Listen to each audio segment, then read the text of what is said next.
T mayor o igual a 0. Y la norma de la diferencial actuando en el subespacio inestable es contraída para todo T menor o igual a 0 exponencialmente. ¿Okay? Eso es entonces la definición. Y ahora vamos a poner un dibujo, un esquema de lo que sería, digamos, la acción de la diferencial del flujo a lo largo de una órbita, ¿no? Del flujo.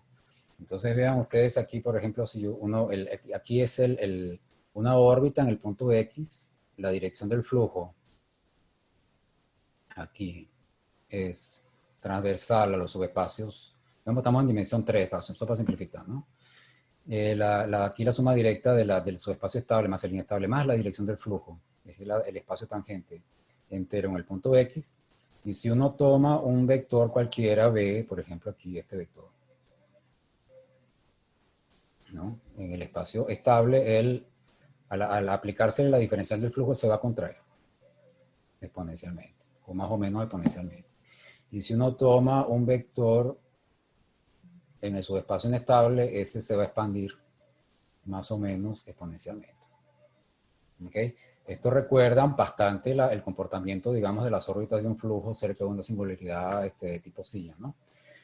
Entonces, bueno, algunas observaciones importantes aquí es que, ok, otra definición importante, que es que si el conjunto hiperbólico es toda la variedad, entonces nosotros llamamos a un flujo como es un flujo llanoso. Eso es una notación clásica de dinámica. Y el teorema de Hartman-Gromov, él tiene una versión para conjuntos hiperbólicos invariantes. O sea que existen subvariedades estables e inestables locales en cada punto de un subconjunto hiperbólico. Creo que con la hipótesis de compacidad todo funciona. Y entonces realmente conjuntos hiperbólicos son generalizaciones no triviales, tal vez, ¿no? De singularidades tipo silla, porque uno está admitiendo aquí que el conjunto el conjunto invariante tiene una estructura hiperbólica, ¿no? Desde el punto de vista de la acción de la diferencial de la dinámica, y el conjunto puede ser mucho más complicado que un punto, por ejemplo. Y entonces el teorema, digamos, uno de los teoremas, uno de los paradigmas, digamos, de esta teoría, tal vez es el teorema, uno de los teoremas principales de esta teoría de la estabilidad estructural, fue el teorema de Anosov de 1967, que dice que el flujo geodésico es una variedad compacta riemanniana con curvatura negativa. Esto no lo voy a explicar, pero bueno, hay que saber un poquito de geometría riemanniana. Entonces es un flujo de Anosov. Es decir, que la geometría de la curvatura negativa está relacionada a la dinámica hiperbólica, a la dinámica de Anosov. ¿Okay? Y en ese mismo trabajo, Anosov, con ideas que después fueron, digamos, que todavía son tomadas como ejemplos, y son paradigmas realmente de muchas ideas importantes en la teoría de estabilidad estructural, él probó que los Anosov de curvatura negativa son según estructuralmente estables y son ergódicos. Eso quiere decir que, bueno, en una vecindad de un flujo de Anosov, una vecindad en el mundo de los flujos, todo flujo es conjugado en el sentido que yo definí anteriormente, al flujo danoso inicial. Eso quiere decir que la noción de estabilidad estructural es una cosa que es importante para modelos desde el punto de vista siguiente. Si uno tiene una dinámica que es estructuralmente estable, uno sabe que si uno comete un error, ¿no? Aproximando esta dinámica, la dinámica, digamos, aproximada va a ser más o menos la misma. Y eso es importante, por ejemplo, para cuando uno trabaja, por ejemplo, con modelos en computadores o qué sé yo, con programas. Los programas siempre tienen errores. Y entonces es importante para la gente que trabaja con ecuaciones diferenciales o con ecuaciones diferenciales o con modelos discretos en general, saber que está trabajando con un modelo, un algoritmo que es robusto. Esto es una especie de noción de robustez. Y entonces, porque el computador comete errores. Y si uno quiere realmente describir su modelo, uno sabe que no va a tener una solución exacta de su modelo, pero bueno, no importa. Si el sistema es estable, ya sabe que la solución no es exacta, pero va a ser muy parecida, ¿no? Entonces, ok, entonces, a ver, aquí hay una pequeña historia y hago injusticia un poco con la cantidad de nombres que hay involucrados en esta historia, que esto ocupó muchos años de final de la década de 50. Ocupó ocupó la mente o varias mentes brillantes del mundo matemático. Creo que esta idea de la estabilidad estructural se comenzó con la escuela rusa, ¿no? Con Andronov y Pontryagin, que estudiaban campos vectoriales en el disco en la década de 50. Después Peixoto, que estaba en el LIMPA, fue uno de los fundadores del LIMPA, estudió la estabilidad estructural de campos vectoriales en superficies compactas, ¿no? Y mostró que los Morses-Meil, los campos vectoriales Morses-Meil, eran exactamente los CR estructuralmente estables. Un campo vectorial Morses-Meil es un campo vectorial que tiene todas las singularidades, tiene un número finito de singularidades, todas hiperbólicas, y el conjunto, digamos, no errante es exactamente ese. O sea, todas las singularidades de las órbitas periódicas, aunque no sean singularidades, son hiperbólicas, tiene un número finito de ellas, y el conjunto no errante de la dinámica consiste en ese conjunto de órbitas. Creo que me falta la condición de transversalidad, sí. Las variedades estables e inestables de esos conjuntos también tienen que satisfacer la condición de que se intersecten transversalmente. ¿Okay? Entonces, basado en los trabajos de Peixoto, Smail conjeturó, y aquí es donde aquí es donde comienza, digamos, la historia de la conjetura de la estabilidad, ¿no? Realmente, Smail conjeturó que la misma cosa pasaría en dimensiones más altas. O sea, Smail conjeturó que los Morses-Meil serían los únicos sistemas estructuralmente estables en cualquier dimensión. Y entonces aquí, volviendo al trabajo de Danoso, el trabajo de Danoso mostró que puede haber ejemplos mucho más caóticos, mucho más complicados que los Morses-Meil, que pueden ser también estables. ¿Okay? Porque hay mucha diferencia entre tener un conjunto finito de órbitas en el conjunto no errante. El conjunto no errante es el conjunto de puntos donde se concentra la recurrencia de la dinámica, ¿no? Más tarde tal vez lo defina formalmente. Y hay mucha diferencia entre tener un conjunto finito de órbitas en el conjunto no errante y tener toda la variedad en el conjunto no errante. Eso quiere decir que la dinámica es bien caótica. Todo, dado un abierto, una órbita de un punto del abierto retorna al abierto infinitas veces. Eso es esencialmente el conjunto no errante de la dinámica. Entonces, un poco más de historia. La conjetura de la estabilidad fue probada finalmente por Magné y Liao en superficies, ¿no? Eso fue entre los años 80, el comienzo de la década de 80, ¿no? Y la conjetura dice lo siguiente: en realidad ya no es conjetura para difomorfismos y para una buena cantidad de sistemas dinámicos importantes. Pero vamos a enunciar la conjetura para difomorfismos. Si no tiene un difomorfismo que actúa en una variedad compacta riemanniana, él es C1 estructuralmente estable si solo si la clausura del conjunto de las órbitas periódicas, esto que está aquí es la clausura de las órbitas periódicas.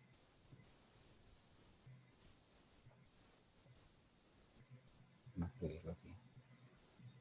Clausura de las órbitas periódicas. Ese conjunto es un conjunto hiperbólico, coincide con el conjunto de puntos no errantes, o sea, con el conjunto donde se concentra la recurrencia de la dinámica. Eso se llama, en la literatura, digamos, de los especialistas de sistemas dinámicos, eso se llama conjunto, un difomorfismo axioma A, ¿no? Y las variedades estables e inestables de los puntos en la clausura de los puntos periódicos, como les dije, un punto hiperbólico, el teorema de Hartmann-Gromman es válido también. Entonces existen variedades estables e inestables para cada punto de ese conjunto. Y entonces el resultado de la conjetura decía o establecía que la intersección de los conjuntos estables e inestables de los puntos en este conjunto también son transversales, como pasaba con los ejemplos de Morses-Meil estructuralmente estables que habían estudiado Peixoto y Smail. ¿Ok? Entonces, bueno, Magné, como les decía, Magné y Liao probaron independientemente la conjetura para superficies compactas por el comienzo de los años 80, y Magné terminó la prueba de la conjetura después para cualquier dimensión por el año 83, 84, la época que yo estaba llegando a LIMPA, a estudiar con él, así que yo caí en era una época extremadamente interesante porque en el INPA solo se hablaba de la prueba de la conjetura de estabilidad. Así que yo aprendí un montón, estudiando con Mañé aprendí un montón y como a mí me gustaba la geometría, pues Mañé me dijo, bueno, podemos hacer una cosa mezclando, ¿no? Estas ideas con geometría riemanniana, con geometría diferencial, con topología, en fin. Y por eso me metí en lo que estoy metido hasta ahora, como investigador en matemáticas. Entonces aquí está la definición de punto no errante. Es un punto X de la variedad M. Es no errante para F. Si para cualquier vecindad abierta, de cualquier punto abierto que contiene X, existe un iterado, qué sé yo, un N entero, tal que la imagen F, el F elevado a la N de, y aquí me equivoqué con la notación. Aquí debe ser el mismo W de acá. ¿Dónde está la cosa? Aquí debe ser NW. Tal que bueno, que el punto, la órbita del punto intersecta la vecindad. Entonces, más o menos un negocio sería lo siguiente. Aquí está el punto X, aquí está el conjunto abierto W. Y entonces, existe un punto cualquiera, un punto ahí, no sé dónde, en W, digamos Y, tal que uno, no sé para dónde va la órbita del punto, pero eventualmente, puff, él termina y cae aquí en el mismo conjunto. ¿Ok? Entonces por eso les digo que el conjunto no errante es el conjunto donde se concentra, digamos, la recurrencia de la dinámica, que para los modelos es, digamos, la parte relevante de la dinámica, porque cuando hay recurrencia hay posibilidades de predicción, ¿no? Si uno tiene un comportamiento que sabe que es recurrente, que se va, ¿no? Un comportamiento que va a ser aproximado infinitamente por infinitos iterados, digamos, de la dinámica en el futuro o en el pasado, uno sabe que ese comportamiento se puede predecir. Así que eso es más o menos la noción de conjunto de punto no errante. Entonces esta era la conjetura de estabilidad para isomorfismo que fue probada por Mañé y Liao, para superficies y por Mañé para variedades de cualquier dimensión. Y ahora vamos a hablar un poco de uno de los ingredientes más importantes de la prueba, que es el closing lemma. El closing lemma, o yo no sé cómo traducirlo en castellano, pero en fin lo dejé así porque no encontré mejores opciones. El closing lemma, que fue probado por Charles Pugh, ¿no? En la época creo que eso fue en el año, también finales de la década de 60, 67, 68, por ahí. Dice lo siguiente: supongo que uno tiene un difemorfismo que actúa en una variedad compacta, digamos, sin infinito, y X, considera un punto X que sea no errante, ¿no? Entonces, dado un epsilon cualquiera, mayor que 0, existe un difemorfismo H que está cerca de F, a una distancia menor que epsilon en la topología C1, ¿no? Tal que X es un punto periódico para H. O sea que ese punto no errante que yo dibujé antes ahí, para F, ¿no? De repente se transforma en un punto periódico para una dinámica próxima de F. ¿Okay? Por eso se llama el closing lemma, porque un punto cuya órbita, en realidad ni siquiera la órbita de X tiene que ser cercana a la de X, sino que por la definición de errante existe algún punto Y en la vecindad de W cuya órbita vuelve, ¿no? Bueno, esa condición es suficiente para que exista una perturbación en la topología C1 de F, de forma tal que el punto X mismo va a ser un punto periódico para acá, para H, perdón, aquí habría algo que no debía. Ahí está. ¿Ok? Entonces, este closing lemma se usa todo el tiempo. O sea, hay la prueba de la estabilidad, de la conjetura de estabilidad que hizo Mañé tiene como dos partes, ¿no? Dos grandes partes. Una consiste en probar que la estabilidad estructural implica que el conjunto de la clausura de las órbitas periódicas tiene bastante hiperbolicidad, digamos que es casi un conjunto hiperbólico. Y después una segunda parte que consiste esencialmente en probar que el conjunto, que en esas circunstancias el conjunto de puntos no errantes coincide con la clausura de las órbitas periódicas. Y ahí entra el closing lemma, ¿no? Entonces, un poco más de historia aquí. La conjetura de la estabilidad se sabe también, hay pruebas para flujos, para difeomorfismos simplécticos e difeomorfismos que preservan alguna forma de área, para campos vectoriales y para flujos hamiltonianos, por ejemplo. ¿Okay?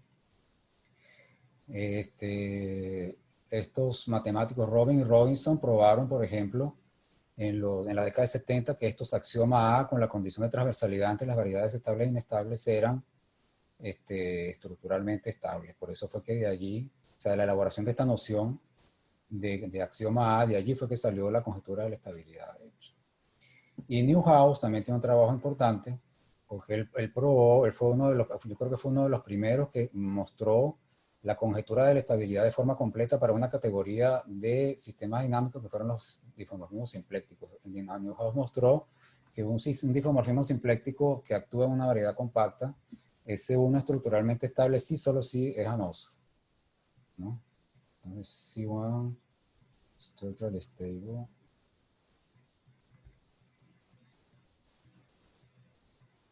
Eso es el resultado de Newhouse. Pero entonces,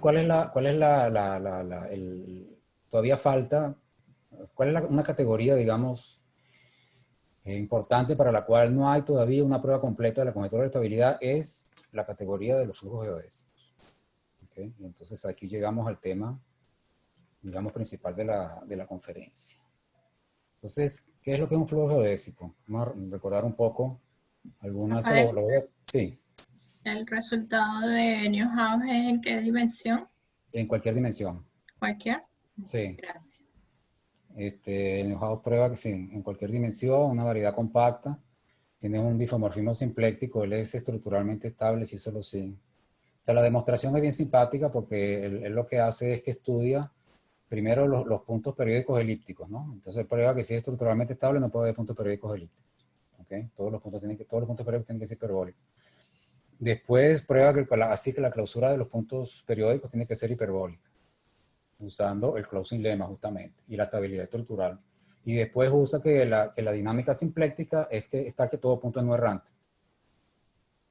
Eso es esencialmente la prueba de Newhouse, que ahora parece simple, pero no. Pero es muy bonita la prueba en realidad. Ya, ok. Bueno, entonces volvemos a los flujos geodésicos. Los flujos geodésicos se definen en el contexto de variedades riemannianas. Uno tiene una variedad, digamos, infinito, digamos que completa, siempre. El flujo geodésico, que lo voy a llamar como un phi-t, con la misma notación de flujo que usé antes, que actúa en el espacio, este es el espacio tangente, que es otra variedad, ¿no? de la variedad M. Él está definido de la siguiente forma. El flujo geodésico, el flujo geodésico phi-t, este PB es un punto que está en el espacio tangente. Con el espacio tangente, las coordenadas de un punto son un punto en la variedad. Vamos a hacer un dibujito aquí. Si esta es la variedad M, entonces, hoy me salió fea aquí la cosa esta. Ustedes verán que por una cuestión de vicio profesional, siempre, cada vez que dibujo una superficie, la dibujo con género alto. Este es un punto de la variedad y un punto y un vector tangente al punto en la variedad es un elemento del espacio tangente. Entonces, por eso se ponen estas coordenadas, y aquí se llaman las coordenadas canónicas del fibrado tangente.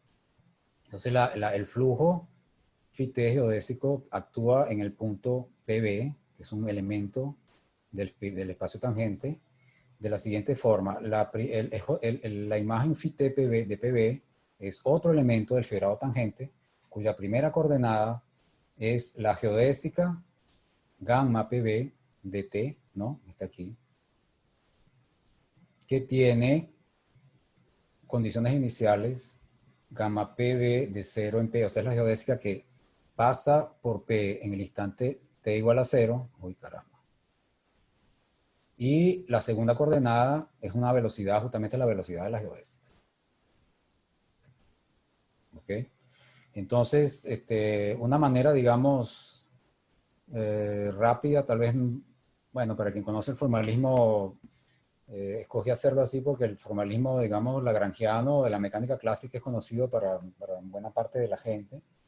En la geodésica se pueden definir, o ya son, las soluciones de la ecuación de Euler-Lagrange, del lagrangiano asociado a la métrica riemanniana, que es nada más que un medio de, bueno, este medio aquí es una cosa que uno lo pone por cuestiones, digamos, de conveniencia, pero en realidad el lagrangiano sería la norma de los vectores al cuadrado. Eso es el lagrangiano de la mecánica, ¿no? Este es un lagrangiano mecánico sin potencial, ¿no?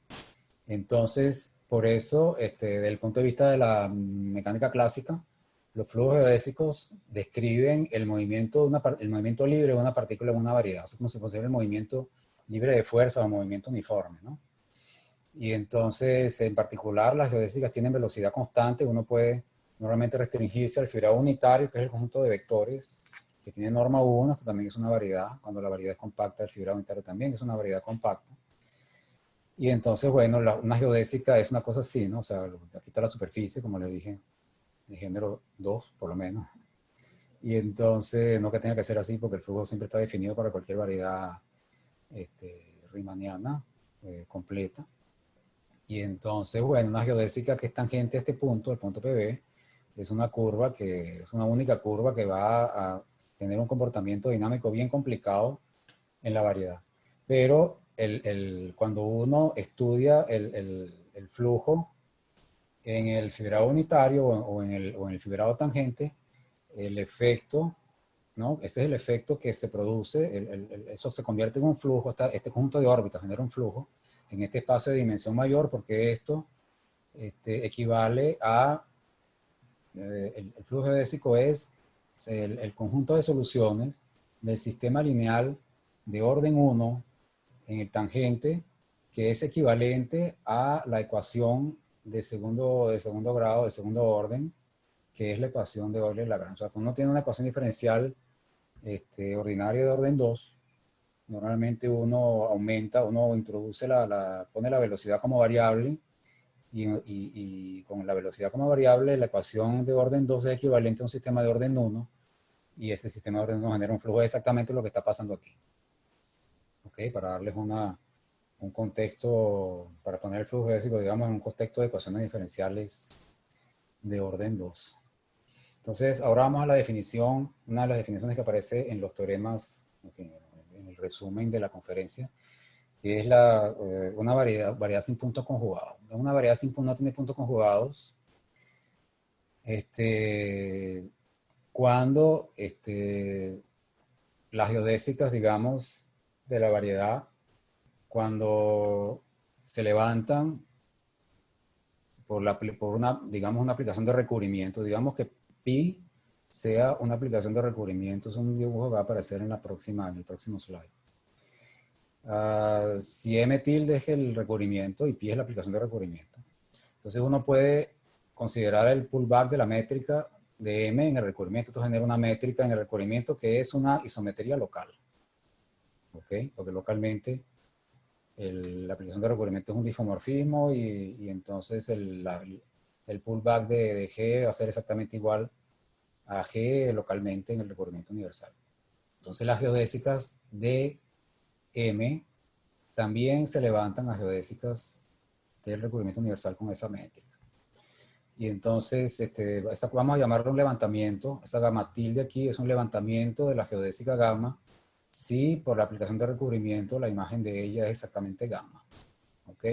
Entonces ahora la definición de variedad sin puntos conjugados es equivalente hay varias definiciones equivalentes en geometría riemanniana para esta noción, pero digamos que yo escogí esta, que es un poco variacional, inspirada en la definición, digamos, por el formalismo lagrangiano del flujo geodésico, que dice que una variedad no tiene puntos conjugados cuando cualquier levantamiento de una geodésica de MG, ¿no?, en el recubrimiento universal es lo que se llama una minimizante global de la longitud en el recubrimiento universal. ¿Ok?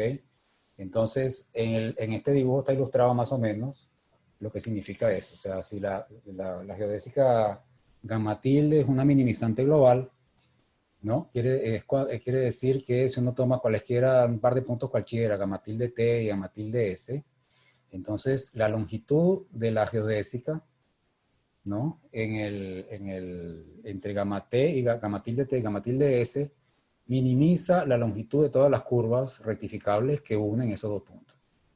En particular, la distancia entre gamma tilde T y gamma tilde S es exactamente T menos S, ¿no? Esa es una propiedad especial de espacios, por ejemplo, como el espacio euclidiano, donde las rectas son las únicas minimizantes, son las únicas dos puntos, la curva que realiza la distancia, la curva que tiene la menor longitud entre los dos puntos y que hace la distancia entre los dos puntos justamente una recta. En el espacio hiperbólico también, donde el papel de las rectas es desempeñado por círculos que son perpendiculares. Cuando uno tiene el modelo del semiplano, los círculos perpendiculares al semiplano y las rectas verticales son las geodésicas del espacio hiperbólico. Aquí también hay esa propiedad. Y en general, para quien sabe un poco de geometría riemanniana, las variedades que tienen curvatura no positiva también tienen esa propiedad. ¿Okay? En algún momento me va a interesar la definición de exponencial. La exponencial es una aplicación del plano tangente en un punto en la variedad que asocia a cada vector tangente en P, la geodésica, el punto gamma, o sea, el tiempo 1 de la geodésica gamma PB. Esto se llama la exponencial. Estas variedades sin punto conjugado tienen la propiedad de que esta aplicación exponencial es una aplicación de recubrimiento. Y entonces eso prueba, por ejemplo, para darle un poco de contexto, que cualquier métrica riemanniana en la esfera tiene puntos conjugados. O sea, no existen métricas sin puntos conjugados en la esfera. ¿Okay? Eso, o sea, eso es un resultado de topología que tiene que ver con el hecho de que bueno, mejor si a alguien le interesa le explico después, pero no es difícil mostrar eso. Entonces ahora, ¿por qué? Ese es más o menos todo el motivo de la conferencia. ¿Por qué la prueba del Clausin-Lemma no funciona para flujos geodésicos? Porque tratar de darles una idea, cuando uno prueba el Clausin-Lemma para flujos, por ejemplo, uno trivializa el flujo, lo considero que se llaman, en inglés flow box, no sé cómo sería en castellano. Imaginen que uno hace en coordenadas, uno tiene un flujo y lo transforma en un flujo horizontal. Y el Clausin-Lemma lo que hace, uy, muy feo. Vamos a hacerlo otra vez. Bueno, que tengo una órbita. El Clausin-Lemma lo que hace es esto, ¿no? Una órbita que es casi cerrada a la sierra. ¿Okay? Entonces, ¿cómo es la idea de la demostración? Uno toma una serie de perturbaciones locales a lo largo de la órbita, uno trivializa el flujo y hace perturbaciones que obliguen al flujo a hacer cierto tipo de cosas que uno quiere, ¿no? ¿Okay? Imagínense que la órbita uno la abre en algún tipo de contexto, qué sé yo, más general, y si uno tiene, por ejemplo, imagínense esto, que yo abro la órbita, hasta aquí, digamos, esto es X, esto es phi t de X. Entonces, si yo represento esto aquí, por ejemplo, en el recubrimiento universal, una cosa así. Entonces, a partir de aquí yo tengo otro levantamiento de X y más allá el de phi de X. Entonces, yo quiero que phi de t de X sea igual a X. Entonces, lo que yo quiero hacer, lo que la idea de la demostración es ir perturbando el flujo de forma tal que esta órbita se vaya levantando poco a poco en la topología segunda y pluf, aquí está, llegó en algún momento a ser igual a X. ¿Okay? Esta es la órbita perturbada, una perturbación del flujo phi t. Entonces, este tipo de perturbación se hace con un montón de perturbaciones locales. Del flujo uno tiene que controlar muy bien lo que pasa con la dirección del flujo en cada perturbación. Cuando uno hace la perturbación, ese tipo de perturbaciones para flujos geodésicos, lo que pasa es que uno se sale típicamente del mundo de los flujos geodésicos. ¿Okay? Porque si uno agarra un flujo cualquiera, por ejemplo, supongo que este es el flujo geodésico, y yo empiezo a perturbar el flujo, la perturbación del flujo para ser geodésica también tendría que satisfacer, por ejemplo, tendría que ser soluciones de una ecuación de Euler-Lagrange. ¿Okay? Y eso es extremadamente difícil. O sea, a partir de un flujo, perturbarlo y hacerlo realizarlo como las soluciones de una ecuación de un flujo de Euler-Lagrange o de un hamiltoniano métrico es extremadamente difícil. Entonces lo que hace uno para estudiar este tipo de problemas en flujos geodésicos es agarrar la variedad y perturbar la métrica. Eso no hay otra manera de hacerlo. Uno agarra y perturba la métrica en una vecindad del punto B, del punto P, digamos. Pero si uno perturba la métrica, miren lo que pasa. Todas las geodésicas que salen de aquí salen modificadas. Para hacer lo que yo quiero hacer aquí, solamente tendría que modificar una vecindad de la dirección inicial. Digamos, si yo quiero perturbar, si esta es la dirección de la órbita del punto, y yo estoy perturbando. Entonces, el flujo, la técnica del Clausen-Lemma me exigiría que yo solamente cambiara una vecindad de órbitas de B, digamos, en el fibrado unitario. Pero al perturbar la métrica, uno cambia todas las geodésicas. Entonces, para quien sabe tiene un poco más de experiencia sobre el fibrado, el círculo unitario, digamos que este es la elipse, digamos, de vectores unitarios en el tangente de P. Este elipse en el fibrado unitario ya es un círculo. ¿Okay? Este es lo que se llama la fibra de P. Es una perturbación de la métrica, típicamente cambia una vecindad tubular entera de la fibra de P. Entonces una perturbación del flujo, una perturbación de la métrica no es una perturbación local. Ella pierde localidad, no es una cosa así. Entonces esta es la dificultad de la extensión de la prueba del Clausen-Lemma para flujos geodésicos. Y hasta ahora no se conoce. La prueba que yo conozco completa de este resultado para flujos geodésicos es una prueba en la topología C0 de uno de mis coautores, se llama Ludovic Riffaut, de la Universidad de Niza, pero es en la topología C0 para el flujo, que para los dinamicistas es considerada bastante insatisfactoria, ¿no? Una prueba en la topología C1 no se sabe hasta ahora. Entonces el problema es que yo siempre pensé, desde que empecé a hacer la tesis en el INPA, cómo probar la conjetura de la estabilidad para flujos geodésicos. Y entonces aquí vamos a empezar la parte, digamos, de los resultados recientes, con Ludovic, de nuevo, este teorema, digamos, el primer teorema es con él. Y lo que tenemos es lo siguiente. Les voy a mostrar resultados de dos tipos. Uno que es un poco más, digamos, topológico y otro que es un poco más de dinámica. Este que está aquí tiene condiciones un poco más topológicas que el segundo teorema. Entonces, el teorema dice lo siguiente. Uno consigue una variedad compacta, es infinito, riemanniana, sin puntos conjugados. Es o una superficie o es una variedad de dimensión 3, tal que los rayos geodésicos divergen en el recubrimiento universal. Esto quiere decir lo siguiente. Yo creo que yo lo representé más tarde. Entonces, vamos a esperar en el siguiente slide y ya verán el esbozo de lo que significa eso. Los rayos geodésicos divergen en el recubrimiento universal, quiere decir que si uno tiene cualquier punto en el recubrimiento universal, las geodésicas que parten de ese punto, si tienen condiciones iniciales diferentes, la distancia entre ellas va para infinito. ¿Okay? Y que el recubrimiento universal es un espacio casi convexo. Eso también lo voy a definir en el próximo slide. Entonces, con esas dos condiciones, el flujo geodésico es C1 estructuralmente estable si solo si es anoso. ¿Okay? Entonces, claro, estas hipótesis que están aquí de alguna manera tienen que ver con el hecho de que no hay Clausen-Lemma. O sea, si no hay Clausen-Lemma, algo más se debe esperar. Por ejemplo, ya la hipótesis de sin puntos conjugados ya es una hipótesis adicional sobre el mundo de la categoría de los flujos, digamos así. Entonces, la conjetura que tenemos es que para variedades compactas sin puntos conjugados, la conjetura debería ser verdad sin usar el Clausen-Lemma. Pero por el momento, con este tipo de hipótesis, más o menos, esas son hipótesis como topológicas. Ustedes van a ver ahora, aquí está. La divergencia de rayos geodésicos es esto. Dos geodésicas que comienzan en un punto P se llaman rayos, ¿no? Y entonces cuando ellas tienen vectores tangentes diferentes, la distancia entre ellas va para infinito. ¿Okay?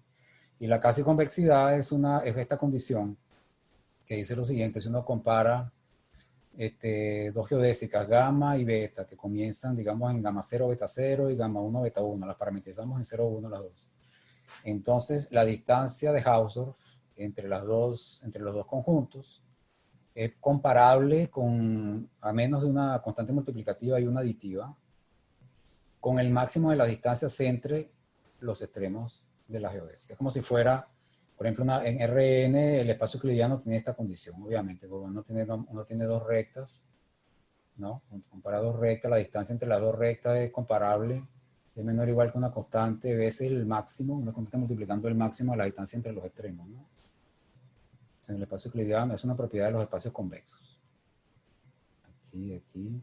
Y se llama casi convexo porque uno permite este margen aquí de A y esta constante B aquí, que no está en el caso del espacio euclidiano, la B es igual a 0, ¿no? Por ejemplo. Y, perdón.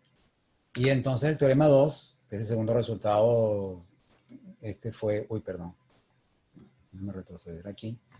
El teorema 2 dice que un poco más de sistemas dinámicos aquí realmente. Es que una variedad compacta es infinito, sin puntos conjugados, y entonces aquí hay una noción que no voy a definir. Estos subespacios de Green son continuos, ¿no? Subespacios de Green son unos subespacios invariantes que existen en toda variedad, sin puntos conjugados, invariantes lagrangianos con respecto a la dos forma canónica del flujo geodésico. Y entonces la hipótesis de este teorema es que estos fibrados sean continuos. En general ellos son medibles, ¿okay? Son medibles con respecto a la medida de Liouville o medida de Lebesgue. Entonces, la conclusión es que el flujo geodésico es según estructuralmente estable, si solo si es anoso.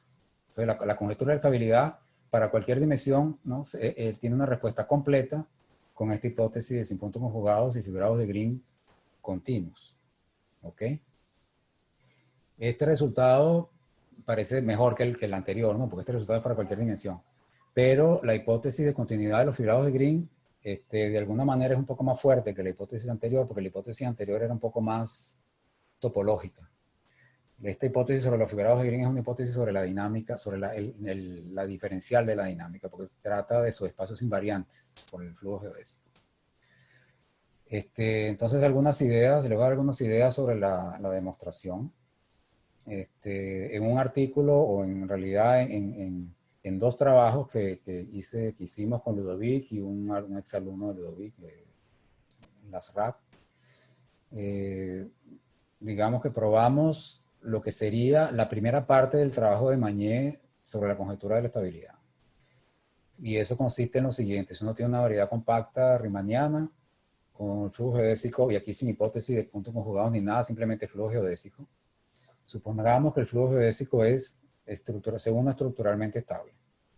Entonces la clausura del conjunto de los puntos periódicos, las órbitas periódicas, es un conjunto hiperbólico. Y esta demostración, de nuevo, claro que está muy inspirada en las ideas de Mañé, pero las perturbaciones, esta es una prueba perturbativa, no todas son perturbativas. Aquí lo que uno quiere es perturbar la diferencial de la dinámica para que aparezca la hiperbolicidad, dada la condición de estabilidad estructural. Entonces, como en el caso en el caso de flujos o isomorfismos, uno perturba la dinámica libremente en la familia de flujos o isomorfismos.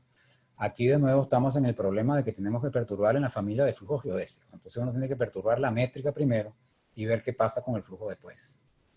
Entonces al hacer eso, uno cae en un problema de teoría de control geométrico. ¿Okay? Esta es una prueba bien interesante porque es bien geométrica. Es relativamente sencilla, o sea, un poco más fácil de entender que otras alternativas que había antes en la literatura, que son pocas. Y en realidad, en el fondo, este teorema es un teorema de control geométrico sobre sistemas lineales que están definidos en grupos de matrices, en este caso en el grupo de matrices simplécticas, porque la diferencial del flujo geodésico en las órbitas periódicas, la transformación de Poincaré, la diferencial de la transformación de Poincaré es una transformación simpléctica, ¿no?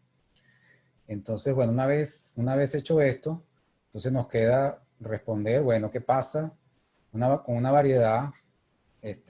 Ahora entrando a la hipótesis de sin punto conjugado, ¿qué pasa si una variedad sin punto conjugado compacta tiene la propiedad de que la clausura de las órbitas periódicas es un conjunto hiperbólico? ¿Okay? Y entonces hay varios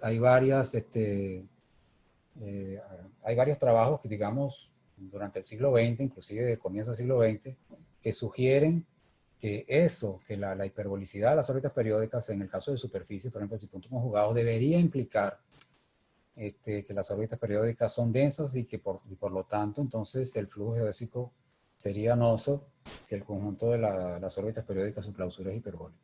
Y eso es más o menos una de las cosas que probamos en el trabajo, en el trabajo del teorema número 1. Si uno tiene una superficie compacta, sin puntos conjugados, entonces la clausura de las órbitas periódicas es un conjunto hiperbólico.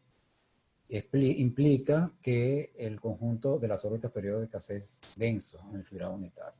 Entonces eso ya mata la conjetura porque la clausura del conjunto de las órbitas periódicas sería todo, ¿no? Y para eso utilizamos un trabajo muy bonito, que es un trabajo que tiene una importancia enorme en muchas áreas de matemática, inclusive hasta ahora, que es el trabajo de Morse, uno de los trabajos de Morse, que dice lo siguiente: si uno tiene una superficie de género mayor o igual a 2, compacta, y uno levanta una geodésica que es globalmente minimizante, recubrimiento universal. Entonces aquí yo estoy tomando el modelo del disco del plano hiperbólico de Poincaré, que es un disco, ¿no? Entonces las geodésicas aquí son círculos que son perpendiculares al borde del disco.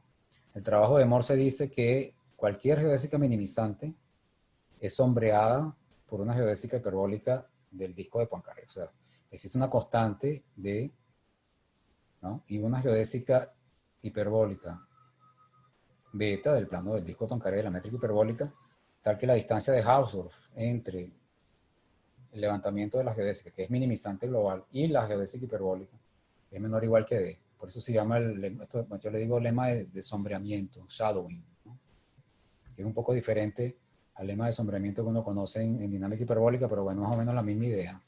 Entonces, a partir de aquí no es muy difícil ver que si las órbitas periódicas, la clausura de las órbitas periódicas es un conjunto hiperbólico, entonces esto fuerza a que las geodésicas periódicas sean densas. ¿Okay? Entonces eso es más o menos la prueba, la idea principal de la prueba en superficie. La idea de la prueba en dimensión 3 es bastante más complicada.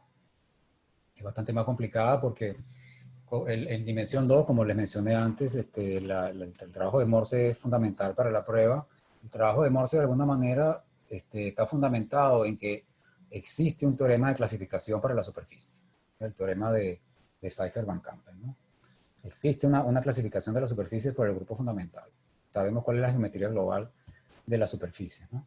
Toda superficie compacta, orientable, yo qué sé, de género compacto orientable, sin borde, ella es disomorfa al cociente del plano hiperbólico por un subgrupo discreto de isometría.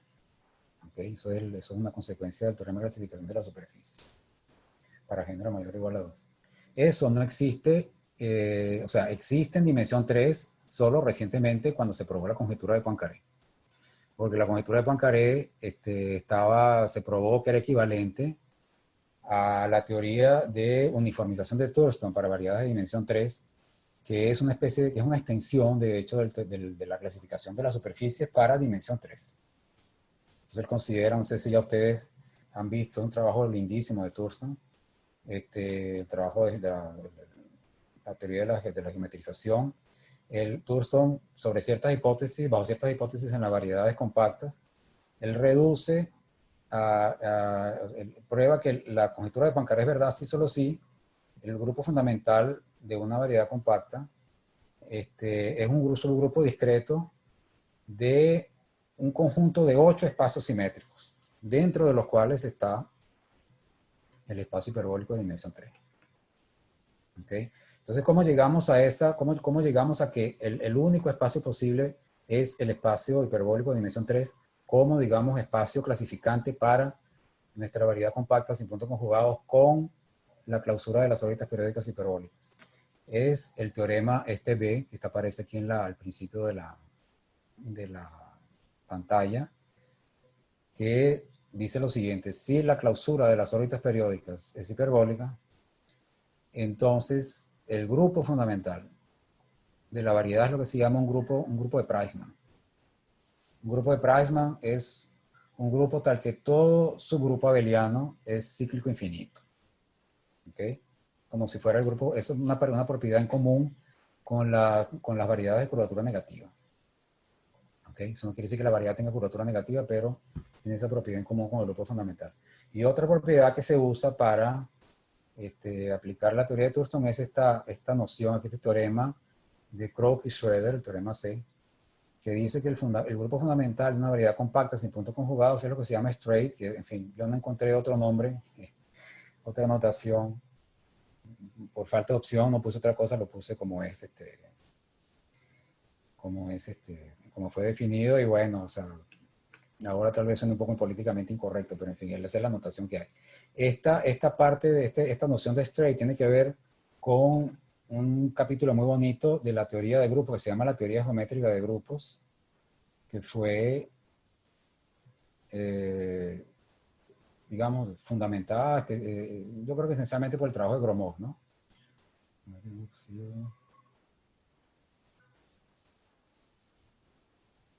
Claro que nada, Gromov no hizo todo, pues hubo una serie de trabajos preliminares durante la década de 70 que ya apuntaban a que habría una especie de extensión del estudio de la geometría de curvatura negativa en variedades a una versión discreta de esa teoría para grupos, por ejemplo.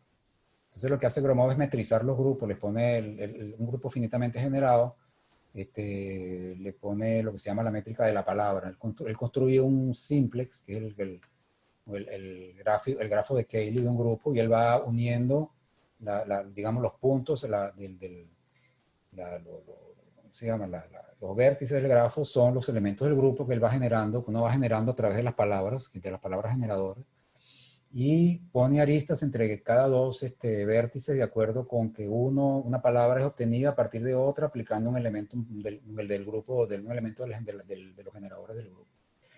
Entonces él metriza ese grafo con la métrica de la palabra. Esencialmente le pone longitud 1 a cada arista y dice que la longitud de un elemento del grupo es la palabra, es el número de letras de la menor palabra que representa ese elemento del grupo. Entonces la noción de straight, ella tiene que ver con lo siguiente. Un subgrupo es straight cuando uno ve la métrica de la palabra en el subgrupo. Digamos que esto sea vamos a hacer una cosa discreta aquí, ¿no? Porque estoy imaginando que sea ese grafo. Este es un grafo. Imagínense que le ponga uno la distancia, una distancia en ese grafo que sea 1 para cada una de estas cosas, y la longitud de cada uno de estos caminos es el número de aristas que tiene, ¿no? Entonces uno dice que es straight cuando la distancia intrínseca, digamos, de esta curva sería straight, si la distancia intrínseca de ella, la longitud de ella, es comparable con la menor palabra la menor, digamos, curva dentro del grafo que une estos dos puntos, que son los extremos. Comparable a menos de una constante multiplicativa, o sea, la longitud, digamos que esto sea W, esto sea X, entonces esto es X, que es geodésico, digamos, tiene longitud más corta entre los dos puntos, entonces la longitud de W es menor o igual que A veces la longitud de X más una constante. Entonces que esto también se puede decir como que se interpreta como que la palabra W es casi geodésica, una cosa así. Y entonces, aplicando esos dos resultados, el teorema B y el teorema C, uno va a la lista de Thurston y descubre que el único espacio posible que puede cubrir la variedad es el espacio hiperbólico de dimensión 3. ¿Okay? Y para finalizar, entonces, el teorema 2, que es un teorema de dinámica, realmente, lo que se hace es probar que esa hipótesis de la continuidad de los fibrados de Green implica, esto ya para los especialistas, que el conjunto de Pessin del flujo geodésico coincide en casi todas partes con un abierto que contiene la clausura de las órbitas periódicas. ¿Okay? O sea, una vez que uno tiene un conjunto hiperbólico allá adentro, la continuidad de los fibrados de Green implica que el conjunto de Pessin es un abierto que contiene este conjunto. ¿Okay? Entonces ahora uno aplica un teorema famoso de Katok en dinámica sobre medidas hiperbólicas, que dice que esencialmente que en estas condiciones el conjunto de las órbitas periódicas es denso en ese abierto también. ¿Ok? Pero bueno, si las órbitas periódicas, la clausura estaba contenida en el abierto y ahora las órbitas periódicas hiperbólicas son densas en ese abierto, entonces en realidad la clausura de las órbitas periódicas era mayor. ¿Ok? Y con esto uno termina mostrando que la clausura de las órbitas periódicas tiene que ser todo el fibrado tangente. Y allí se prueba la conjetura en este caso. ¿Ok? Y entonces yo creo que ya, bueno, aquí hay un montón de referencias. Para quien esté interesado en el tema, puse algunas de los trabajos clásicos de los años 60, 70 hasta ahora. Puse algunos trabajos míos porque yo he estado trabajando en este asunto de hace bastantes años, entonces hay varios trabajos en diferentes décadas, digamos así.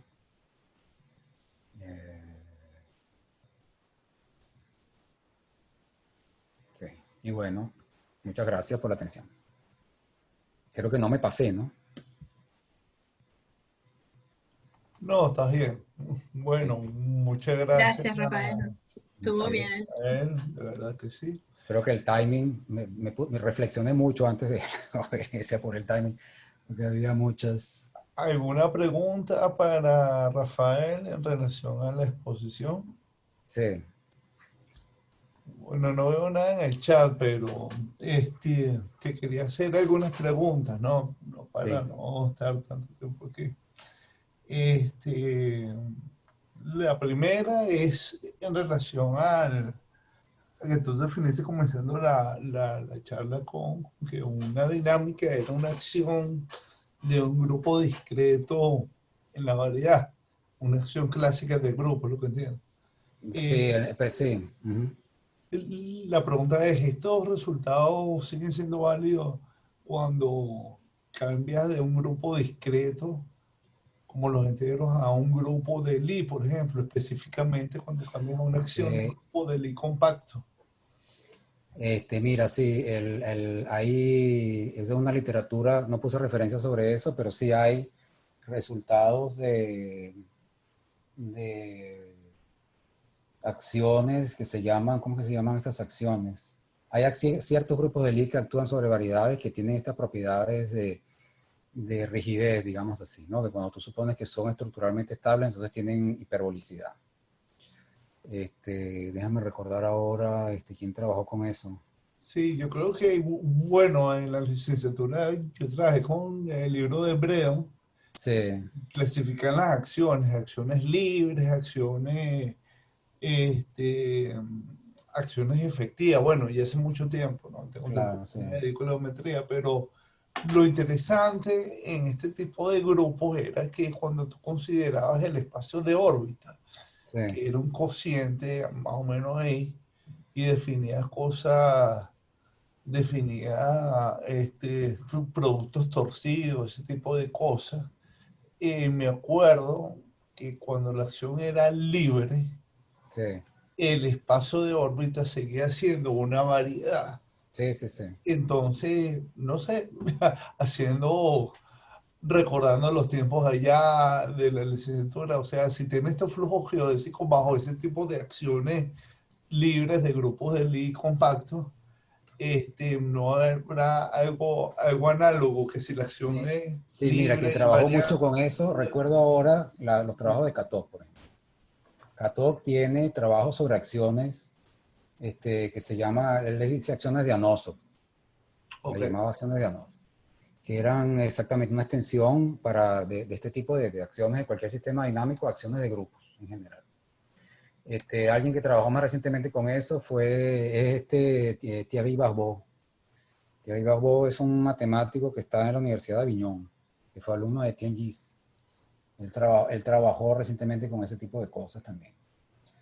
¿Quién más ha trabajado con eso? Con acciones de grupo. Federico Rodríguez Hertz, por ejemplo, también tiene trabajo reciente sobre acciones de grupo y estabilidad. Y en general, lo que recuerdo de los resultados es que cuando uno pone más estructura, cuando el grupo es un poco más complicado, hay más rigidez en los resultados de claro, estabilidad, lógico, lógico. ¿no?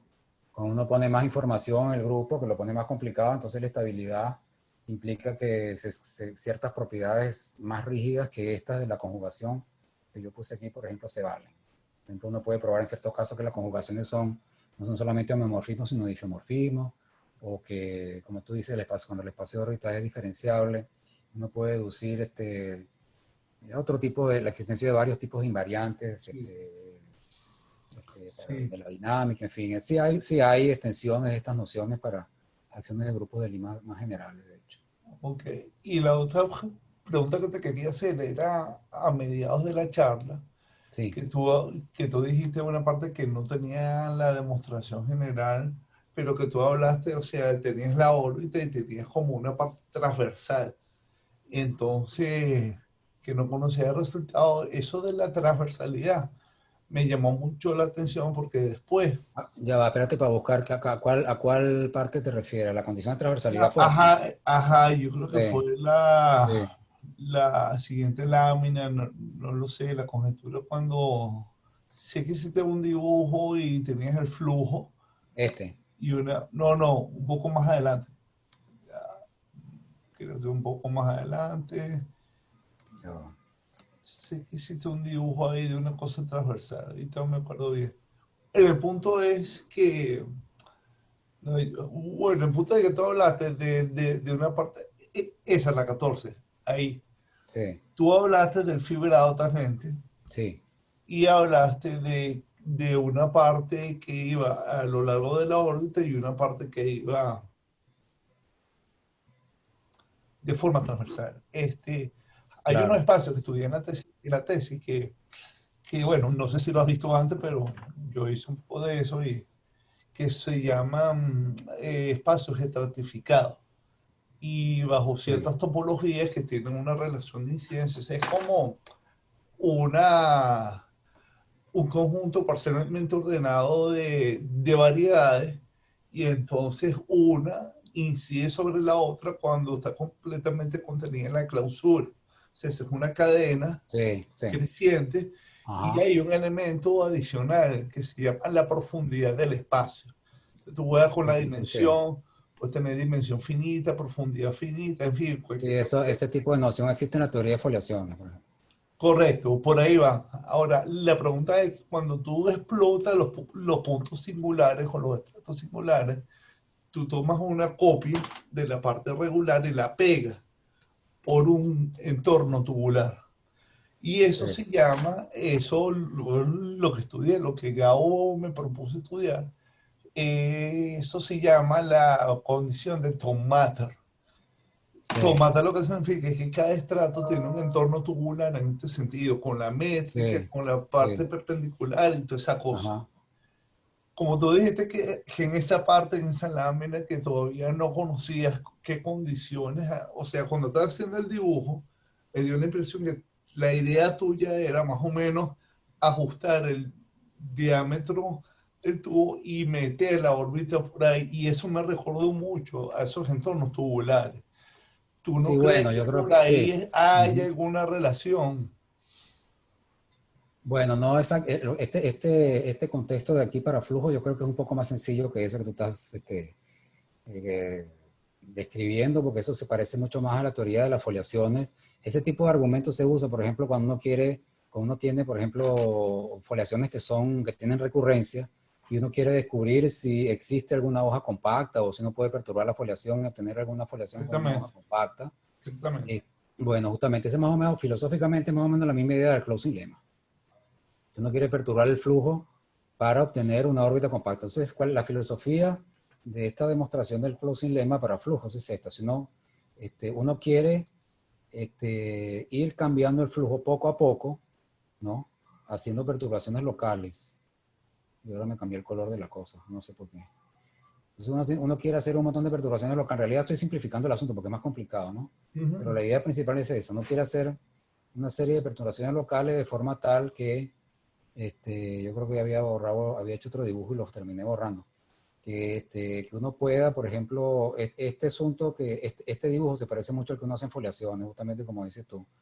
Uno piensa que si este es el punto que está desplazado por la dinámica y en un levantamiento cualquiera que tú hagas de tu órbita o de tu hoja, este punto está cerca de este. Entonces uno lo que hace es ver esto como si fuera un gráfico, ¿no? Esto se hace mucho en teoría de foliaciones. Y tú vas levantando esto por perturbaciones de la foliación hasta que lo empatas aquí. Ok. ¿Ok? Esa idea es realmente común a los dos contextos. ¿Ok? Y entonces claro, la dificultad con el flujo geodésico es que cuando uno hace esta gracia en flujo geodésico, en realidad no es solamente una perturbación de la órbita lo que sale perjudicado con cuando uno perturba la métrica.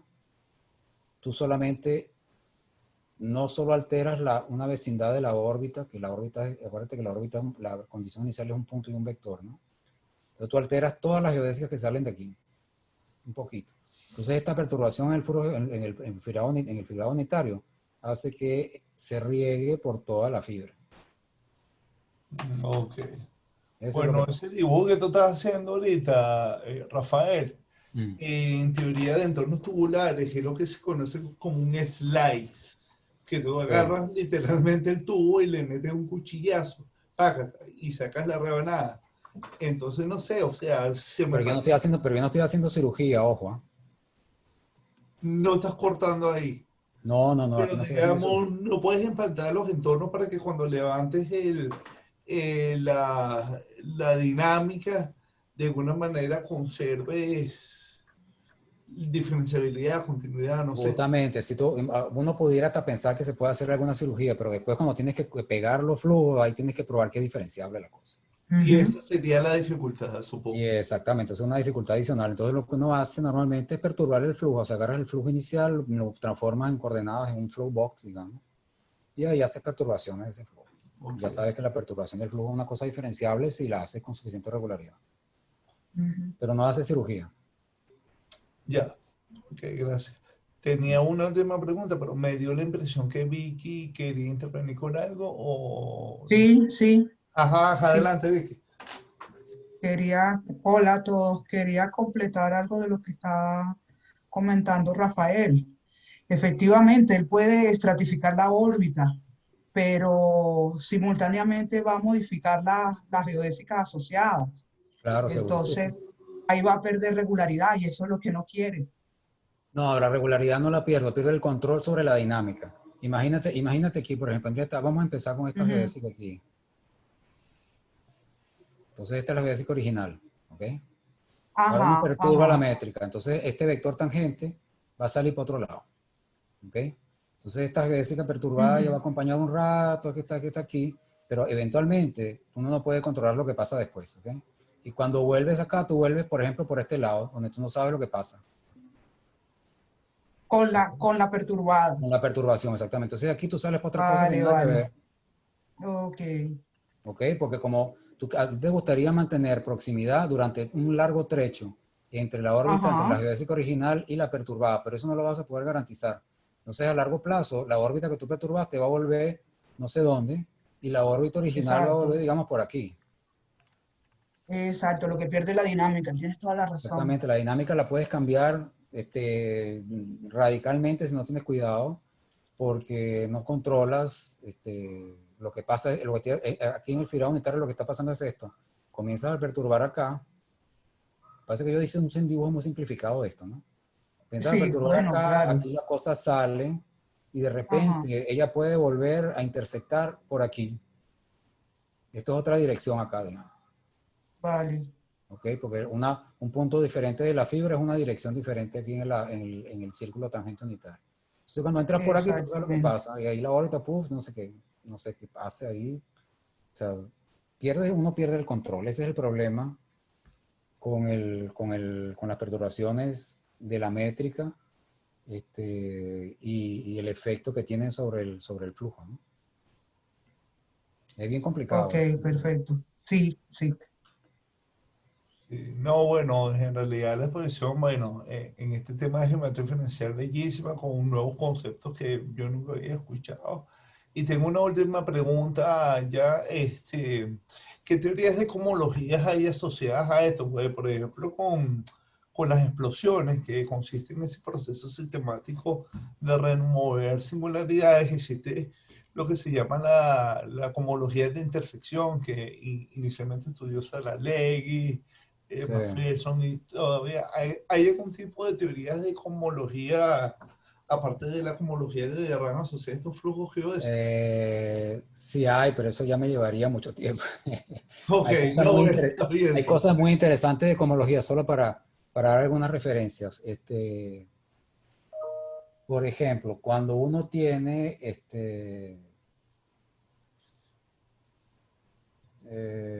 por ejemplo, un trabajo pionero de Rafael de la Llave y Morillón, que después tuvo muchas, en realidad se basa en los trabajos de Guillemin y Kasdan de los años 60.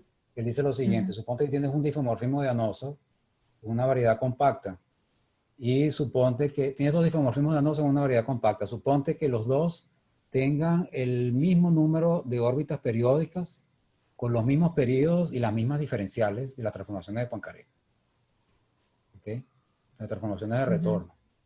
Entonces existe una conjugación de clase C1 entre los difeomorfismos.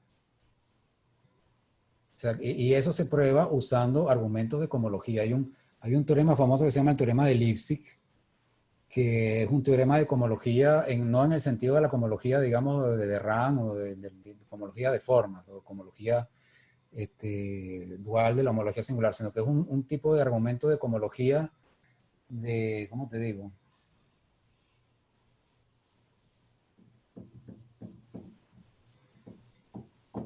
Es una noción de cohomología que aparece asociada a la dinámica. Y no aparece en forma, pero aparece en la noción de funciones cohomólogas. Y entonces es un tipo de cohomología que aparece asociada a funciones que tienen integral cero a lo largo de las órbitas. ¿Okay?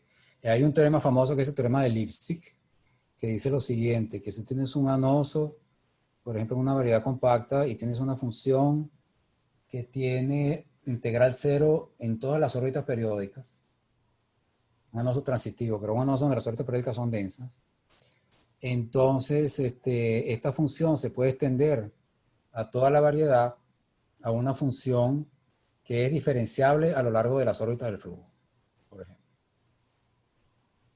O sea, tienes una función continua que tiene promedio cero, integral cero en las órbitas periódicas. Entonces existe una función en toda la variedad que extiende esa, de forma tal que ella es diferenciable a lo largo de las órbitas del flujo. Y eso se parece bastante, ¿no? Al teorema de extensión, oye, tanto tiempo sin la topología, a la función de Urison, ¿no? Que podías extender ella, pero en el contexto de la dinámica.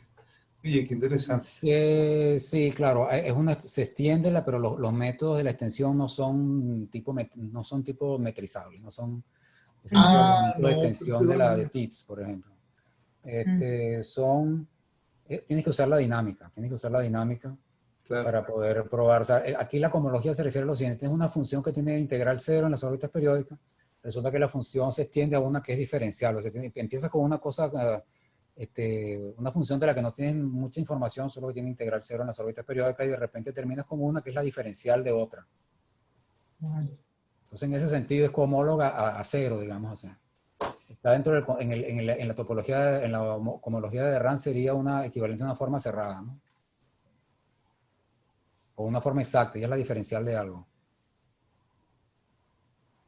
Por eso que se llama teorema de cohomología en sistemas dinámicos. Y eso funciona en dinámica hiperbólica y en algunas otras muy parecidas a la hiperbólica.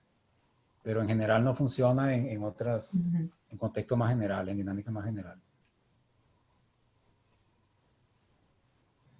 Qué bien. Bien bonita la charla, de verdad que me gustó mucho. De verdad que sí, Rafael. Bueno, me alegro. Gracias y todo. No sé si hay alguna otra pregunta, ya para ir en transición hacia nuestra tradicional conversación post-seminario. Okay. Bueno, si no hay más preguntas, bueno, entonces, una vez más, muchísimas gracias a Rafael por la charla, y me queda recordarles una vez más que por favor llenen el registro de la forma. Gracias a toda la información que se ha distribuido por la lista. Cristina distribuyó información del premio Ramanujan, una colega del INPA. Extendemos las felicitaciones, y como siempre los esperamos por la misma hora, por el mismo canal de Zoom, todos los viernes, pues. Vamos a detener la grabación ahora, y